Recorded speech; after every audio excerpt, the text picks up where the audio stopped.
कार्यक्रमामध्ये आज आपण ऐकणार आहोत जान्हवी गुर्जर यांचा ललितबंध.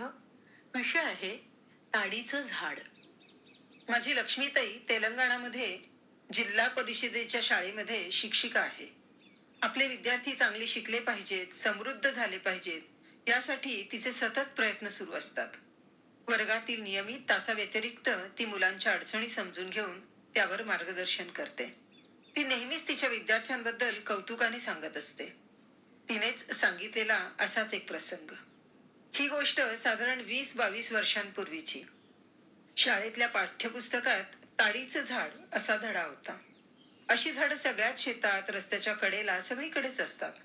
त्यामुळेच मुलांना आधी धडा शिकवण्यापेक्षा त्यावर 10 ओळी लिहून आणायला सांगू असं ताईला वाटलं. उद्या शाळेत येताना ताडीच्या झाडावर निबंध लिहून आणा असं तिने विद्यार्थ्यांना सांगितलं. दुसऱ्या दिवशी वर्गात लिहून आणलेला निबंध एकेकाला वाचायला सांगितला. मग प्रत्येक जण आपलं वाचून दाखवत होता.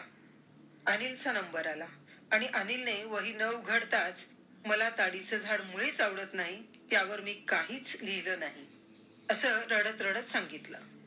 बराच वेळ त्याचं रडणं काही थांबत नव्हतं. ताईने त्याला जवळ घेऊन मायेने पाठीवर हात फिरवत सांगितलं, नाही लिहिलंस तरीही चालेल, पण रडू नकोस. कदाचित मी हा धडा शिकवल्यावर तुला आवडायला लागेल. तसा तो आणखीनच रडायला लागला. मी तर म्हणेन की या जगातील सगळीच ताडीची झाडं नष्ट झाली पाहिजेत. त्याच्या अशा उत्तराने ताईला काय बोलावं समजेना. आधी शांत हो बेटा आणि सांगशील का की तुला का असं वाटतं. शिक्षिकेच्या मायेने अनिल व्यक्त झाला. मला माझे आई बाबा खूप आवडतात. ते खूप प्रेमळ आहेत. बाबा सकाळी जेवढा प्रेमळ असतो, रात्री तेवढाच ताडी पिऊन आला की सैतान होतो. आम्ही खूप घाबरतो. आईला रोज शिव्या देत मारतो. त्यामुळे झोपही नाही की अभ्यासही नाही. आई पण कंटाळली. तीही मजुरी करते, पण ती असं ताडी पिऊन येत नाही. त्यामुळे मला ताडीचं झाड मुळीच आवडत नाही.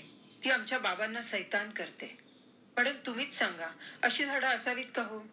अनिलचं सांगून झाल्यावर ताईने बराच विचार करून या विषयावर रीतसर अर्ज शिक्षण खात्याला पाठवला.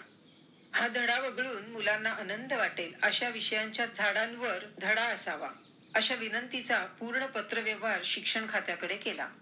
सततच्या पाठपुराव्यानंतर पाठ्यपुस्तकात बदल करीत ताडीच्या झाडाऐवजी आंब्याचं झाड असा धडा छापण्यात आला.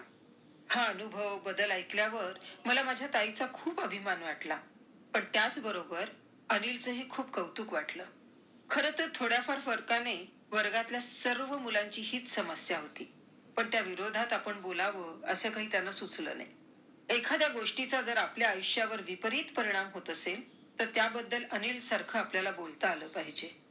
तरच सकारात्मक बदलाची आशा करता येते. आज जसा धडा बदलला गेला तसं उद्या आपल्या आयुष्यातही सकारात्मक बदल निश्चित करता येईल. ताडीचं झाड. जान्हवी गुर्जर यांचा ललितबंध आत्ताच आपण ऐकला ऐसी अक्षरे रसिके या कार्यक्रमामध्ये.